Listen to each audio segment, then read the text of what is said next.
သားမီမီတို့ရေမင်္ဂလာပါကွယ်ဆရာမတို့ရဲ့ရှေ့သို့ Forward Education Center လေးပြန်လည်ရောက်ရှိလို့လာပါပြီပထမတန်းသားမီမီတို့အတွက်ဒီကနေ့မှာတော့သိပ္ပံသင်ခန်းစာလေးကိုသင်ပြပေးသွားမှာဖြစ်ပါတယ်သင်ခန်းစာခေါင်းစဉ်ကတော့အခန်း1ကျွန်ုပ်တို့၏အနည်းဆုံးပတ်ဝန်းကျင်ဆိုတဲ့ခေါင်းစဉ်ကြီးအောက်မှာရှိတဲ့ပတ်ဝန်းကျင်ရှိအရာများဆိုတဲ့အကြောင်းလေးပဲဖြစ်ပါတယ်စာမျက်နှာ1မှာရှိပါတယ်ပတ်ဝန်းကျင်မှာဘာတွေတွေ့ရသလဲဆရာမနဲ့အတူရှာဖွေပြီးတော့ပြောကြည့်ကြရအောင်သားတို့သမီးတို့ရှိနေတဲ့စာသင်ခန်းထဲမှာလည်းဘာတွေကိုတွေ့ရသလဲဆိုတာဆရာမနဲ့အတူပြောကြည့်ကြမယ်ပြီးခဲ့လို့ရှိရင်လုပ်ငန်း1အနေနဲ့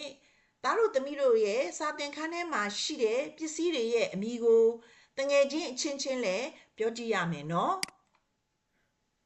ရင်ဥဆုံးသားတို့သမီးတို့ရှိနေတဲ့စာသင်ခန်းရဲ့ထဲမှာရှိနေတဲ့ပစ္စည်းတွေအကြောင်းကိုမပြောခင်မှာဟောဒီရုပ်ပုံထဲကစာသင်ခန်းထဲမှာရှိတဲ့ပစ္စည်းတွေရဲ့အမည်ကိုအရင်ပြောကြမယ်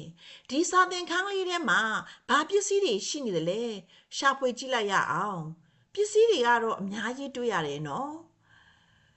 နေရနေပေါ်မှာရောအတန်းရှိမှာရောအများကြီးရှိနေတယ်ကဲဒီတော့အရင်ဥဆုံးဘာတွေ့သလဲသင်ပုံဟုတ်တာပေါ့ဆ iam စာရေးတဲ့သင်ပုံကိုအတန်းရှိကနေရမှာတွေ့ရတယ်နောက်ပြီးတော့စာရေးခုံဟုတ်တာပေါ့သားတို့သမီးတို့စာရေးတဲ့ခုံလေးပေါ့ပြီးတော့ရောကလထိုင်လေးလည်းတွေ့ရတယ်သားတို့သမီးတို့ထိုင်တဲ့ကလထိုင်လေးလည်းတွေ့နိုင်တယ်နောက်ပြီးတော့ဘာတွေ့ရသေးတယ်လဲဆိုရင်ကလထိုင်မှာချိတ်ထားတဲ့ကြောပုတ်အိတ်ကလေးကိုလည်းမြင်ရလိမ့်မယ်ကဲနောက်တစ်ကောဘာတွေတွေ့သလဲဆက်ပြီးတော့ရှာဖွေကြည့်လိုက်ပါဦးဟောဆ iam စပွဲပေါ်မှာတင်ထားတဲ့ကဘာလုံးပုံလေးကိုလည်းတွေ့ရတယ်နော်နောက်ပြီးတော့စာရေးခုံပေါ်မှာတင်ထားတဲ့ခဲတံလေးလည်းတွေ့သေးတယ်ဟုတ်တာပေါ့နောက်ပြီးတော့အတန်းရှိကနေရမှာကတ်ထားတဲ့နာရီကိုလည်းတွေ့ရသေးတယ်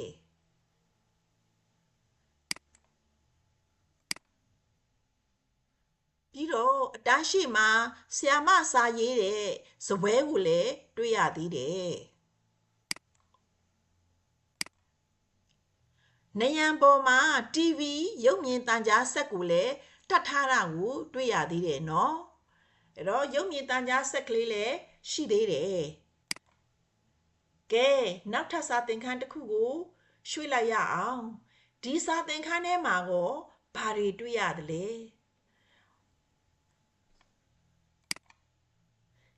ဟုတ်တယ်ချွန်ဆက်ကလေးကိုတွေ့ရတယ်နော်နောက်ပြီးတော့သားတို့သမီးတို့သိနေတဲ့ပစ္စည်းလေးတွေပဲအဲ့ဒီပစ္စည်းလေးတွေရဲ့အမည်ကိုဆက်ပြောကြည့်မယ်ခဲတံလေးလည်းတွေ့တယ်နောက်ပြီးတော့ဘောပင်လေးလည်းတွေ့တယ်နောက်ထပ်ဘာတွေ့သေးသလဲခဲပြက်လည်းတွေ့ရတယ်ဟုတ်တာပေါ့ခဲပြက်လည်းတွေ့တယ်စာရေးခုံမှာတင်ထားတဲ့ခဲပြက်ကလေးလည်းတွေ့တယ်နောက်ပြီးတော့စာအုပ်လည်းတွေ့ရသေးတယ်ဆ iam ရဲ့စပွဲပေါ်မှာစာအုပ်အထူကြီးတွေတွေ့ရတယ်နော်ဟုတ်တယ်နောက်ထပ်ခဲတံနေဘောပင်နေပေတံနေထဲ့တဲ့ခဲတံအိတ်ကလေးလည်းတွေ့ရသေးတယ်နော်နောက်ထပ်ဘာမြင်သေးသလဲစပွဲပေါ်မှာတင်ထားတဲ့ပေတံလေးကိုတွေ့ရတာပေါ့ဒါတွေအားလုံးကသားတို့သမီးတို့ကျောင်းလာရင်ယူလာပြီးတော့နေ့တိုင်းသုံးနေတဲ့ခဲတံနေခဲချွန်နေခဲပြက်တွေစာအုပ်တွေပဲပေါ့နောက်ထပ်ကောဒီစာသင်ခန်းထဲမှာဘာတွေတွေ့သေးလဲဆက်ကြည့်ရအောင်ကမ္ဘာမြေပုံလေးကိုအတန်းရှိကနေရမှာကတ်ထားတာတွေ့ရမယ်ဒါကမ္ဘာဆ iam တို့နေထိုင်တဲ့ကမ္ဘာကြီးရဲ့မြေပုံလေးပေါ့အဲ့ဒီမြေပုံကိုအတန်းရှိမှာကတ်ထားတယ်နောက်ထပ်စာရေးခုံနဲ့ပေါ်မှာအင်္ဂလိပ်ဖတ်စာအုပ်ကိုလည်းတွေ့ရသေးတယ်เนาะအင်္ဂလိပ်ဖတ်စာအုပ်ကလေးကိုတွေ့ရတယ် နောက်ထပ်ကြောဘိုးအိတ်ကလေးကိုလည်းမြင်ရသေးတယ်ပြီးတော့ရောဘာတွေ့သလဲအိုးပရင်းပေါက်ဘောင်ပေါ်မှာတင်ထားတဲ့ပန်းအိုးကလေးကိုလည်းတွေ့ရတာပေါ့ဒါဆိုရင်ဒီစာသင်ခန်းလေးထဲမှာခဲရန်ပေရန်ခဲချွန်ခဲပြဲစာအုပ်တီအပြင်နေရာမှာကပ္ပမြေပုံလေးနဲ့ပရင်းပေါက်ဘောင်ပေါ်မှာပန်းအိုးလေးတွေကိုလည်းတွေ့ရတယ်ကဲဒါဆိုလို့ရှိရင်ဒီရုပ်ပုံကိုကြည့်ပြီးတော့ရုပ်ပုံထဲမှာမြင်တွေ့ရတဲ့အတန်းထဲမှာရှိတဲ့စာသင်ခန်းထဲမှာရှိတဲ့ပစ္စည်းတွေကိုပြောတတ်ပြီဆိုရင်သားတို့သမီးတို့ရှိနေတဲ့နေတဲ့ကိုယ့်ရဲ့စာသင်ခန်းထဲကပစ္စည်းလေးတွေအကြောင်းလဲပြောတတ်လောက်ပြီလို့ဆရာမကထင်ပါတယ်ဒီတော့ကလေးတို့ရဲ့စာသင်ခန်းထဲမှာရှိတဲ့ပစ္စည်းတွေရဲ့အမည်ကိုတငယ်ချင်းချင်းပြောကြရအောင်တွေ့တဲ့ပစ္စည်းကိုသားတို့သမီးတို့ရဲ့ဖတ်စာအုပ်ထဲမှာရှိတဲ့ဇယားမှာလည်းအမှန်ချစ်ကြမယ်နော်စာမျက်နှာ3မှာရှိပါတယ်အဲ့ဒီစာမျက်နှာ3မှာရှိတဲ့ဇယားမှာသားတို့သမီးတို့ကဒီပစ္စည်းကလေးတွေကိုတွေ့တယ်ဆိုရင်အမှန်ချစ်ကလေးချစ်ပါမယ်ကဲပထမတွေ့တာကစပွဲတဲ့သားတို့သမီးတို့ရှိနေတဲ့စာသင်ခန်းမှာစပွဲလေးကိုတွေ့ရသလားတွေ့ရတယ်ဆိုခဲ့ရင်အမှန်လေးချစ်လိုက်ပါနော်ဟုတ်ပြီအမှန်လေးချစ်လိုက်ပြီနောက်ထပ်အတိုင်းရဲ့ရှေ့မှာရောသင်ပုံးကိုတွေ့ရသလားသင်ပုံးလေးကိုတွေ့တယ်ဆိုရင်လည်းအမှန်ချစ်လိုက်ပါအောင်နော်ပြီးတော့သားတို့သမီးတို့ရဲ့စာရေးခုံပေါ်မှာစာအုပ်ကိုတွေ့ပါသလားစာအုပ်ကိုတွေ့ရင်လည်းအမှန်လေးချစ်လိုက်ပါဟုတ်ပြီနောက်ထပ်ခဲရံကိုတွေ့ပါသလားတွေ့တယ်ဆိုရင်နောက်ထပ်အမှန်လေးတစ်ခုချစ်ပါအောင်မယ်ဒါတော့ဒီပစ္စည်းလေးမျိုးကတော့ကလေးတို့အချင်းချင်းပြောပြီးတော့တွေ့တယ်ဆိုရင်ဖတ်စာအုပ်စာမျက်နှာ3မှာရှိတဲ့ဇယားကွက်မှာအမှန်ချစ်ကလေးတွေချစ်လိုက်ပါနော်ကဲနောက်ထပ်ပုံလေးကိုဆက်ကြည့်မယ်နောက်ထပ်ပုံတစ်ပုံကတော့ကြောဘိုးအိတ်ကလေးပေါ့အဲ့ဒီကြောဘိုးအိတ်ကလေးကိုရောအတန်းထဲမှာတွေ့ရသလားသားတို့ရောကြောဘိုးအိတ်လွယ်သလားဒါမှမဟုတ်ရင်တငယ်ချင်းကရောကြောဘိုးအိတ်လွယ်ပါသလား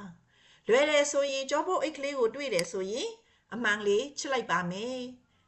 ဟုတ်ပြီနောက်ထပ်အတန်းထဲကနေရာမှာနိုင်လေးတွေ့ရသလားနိုင်လေးကိုတွေ့တယ်နော်တွေ့တယ်ဆိုရင်အမှန်ချစ်ပြီနောက်ထပ်ဒီလိုလွယ်အိတ်မျိုးလွယ်တဲ့တငယ်ချင်းရှိသလားဒါမှမဟုတ်ရင်သားတို့သမီးတို့ကိုယ်တိုင်ရောဒီလိုလွယ်အိတ်မျိုးလွယ်ပါသလားဒီလိုလွယ်အိတ်လေးကိုတွေ့တယ်ဆိုရင်လည်းအမှန်ချစ်ကလေးချစ်လိုက်ပါအောင်နော်သားတို့သမီးတို့ဟာကလထိုင်လေးနဲ့ထိုင်နေမလားဒါဆိုရင်တော့တေချာပေါက်စာသင်ခန်းထဲမှာကလထိုင်ရှိနေပါပြီဆရာမကအမှန်ချစ်ကလေးချစ်လိုက်မယ်နော်ကဲအဲ့ဒီတော့အခုစာမျက်နှာ3မှာရှိနေတဲ့ရုပ်ပုံထဲကပစ္စည်းတွေအားလုံးကိုသားတို့သမီးတို့ရဲ့အတန်းထဲမှာတွေ့ရတာတေချာတယ်နော်တခြားတွေ့တာတွေကိုလည်းတငယ်ချင်းချင်းပြောကြပါတယောက်နဲ့တယောက်ဆွေးနွေးပြီးတော့ပြောပြပါဘသူကဘာကိုတွေ့တယ်ဆိုတာလေးကိုပြောပြီးတော့ဆရာမနဲ့အတူဆရာမကိုပြောပြပြီးတော့เนาะဆရာမနဲ့အတူတွေ့တဲ့ပစ္စည်းကလေးတွေကိုလေ့လာကြည့်ပြီးရှာဖွေလိုက်ပါ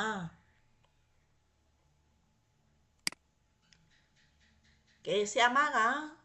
လေ့ကျင့်ခန်းလေးထပ်ပြီးတော့လုပ်ပေးပါမယ်အခုသားတို့သမီးတို့တင်သွားတဲ့ပတ်ဝန်းကျင်မှာရှိတဲ့အရာတွေထဲကစာသင်ခန်းထဲမှာရှိတဲ့ပစ္စည်းတွေရဲ့အမည်ကိုလက်တွေ့ရှာဖွေခဲ့ပြီးပါပြီဒါကြောင့်အခုဆရာမကလေ့ကျင့်ခန်းလေးထပ်ပေးပါမယ်ဒီမှာဘာရေးထားလဲဆိုရင်စာသင်ခန်းထဲမှာရှိတဲ့ပစ္စည်းရဲ့ပုံကိုဒါမှမဟုတ်ရင်နံပါတ်ကိုရွေးပါပြီးရင်အမည်ကိုပြောပါတဲ့ကဲဒီပုံတွေထဲကရုပ်ပုံ6ခုပေးထားပါတယ်ဒီရုပ်ပုံ6ခုထဲကဘယ်ရုပ်ပုံတွေဟာဘယ်ပုံနံပါတ်ဟာစာသင်ခန်းထဲမှာရှိသလဲဆိုတာကိုရှာဖွေကြမယ်ပြီးခဲ့တော့ရှာဖွေပြီးပြီဆိုရင်ဒီနံပါတ်ကဘယ်အမည်ကိုဒီနံပါတ်ရဲ့ပစ္စည်းလေးဟာဘ ဘာနာမည်လဲပစ္စည်းကလေးရဲ့အမည်ကိုလည်းပြောကြည့်ပါကဲနံပါတ်1ကစာသင်ခန်းထဲမှာရှိပါသလားနံပါတ်2ကစာသင်ခန်းထဲမှာရှိသလားနံပါတ်3 4 5 6ကဲဘယ်နံပါတ်ကစာသင်ခန်းထဲမှာရှိတယ်လဲဟုတ်ပြီနံပါတ်1စာသင်ခန်းထဲမှာရှိပါတယ်ရောင်စုံခဲတံရောင်စုံဖျောင်းတောင်လေးဟာစာသင်ခန်းထဲမှာရှိပါတယ်နံပါတ်2ကြောင်ကလေးကတော့စာသင်ခန်းထဲမှာမရှိပါဘူးနံပါတ်3ရဲ့အမည်ကလေးကတော့ရေဘူးပါစာသင်ခန်းထဲမှာတွေ့ရပါတယ်နံပါတ်4ရဲ့အမည်ကတော့ထမင်းချိုင်ပါစာသင်ခန်းထဲမှာရှိပါတယ်နံပါတ်5ရဲ့အမည်ကတော့ထီးပါစာသင်ခန်းထဲမှာတွေ့ရပါတယ်နံပါတ်6ကတော့စာသင်ခန်းထဲမှာမရှိပါဘူးဆိုင်ကယ်လေးဖြစ်ပါတယ်ကဲအဖြေမှန်တဲ့လူရှိပါသလားအားလုံးအဖြေမှန်ကြမယ်လို့ဆရာမကထင်ပါတယ်နောက်ထပ်တစ်မျက်နှာကြည့်ရအောင်ဒါလည်းပဲစောစောကလိုပဲစာသင်ခန်းထဲမှာရှိတဲ့ပစ္စည်းရဲ့နံပါတ်ကိုရွေးပြီးတော့အမည်ကိုပြောရမှာပဲဖြစ်ပါတယ်ပုံလေးကတော့6ပုံရှိပါတယ်ကဲသားတို့သမီးတို့ပုံလေးကိုကြည့်လိုက်ပါဦးတကယ်စာသင်ခန်းထဲမှာဘယ်ပုံနံပါတ်ကရှိသလဲဆိုတာကိုရွေးချယ်လိုက်ပါ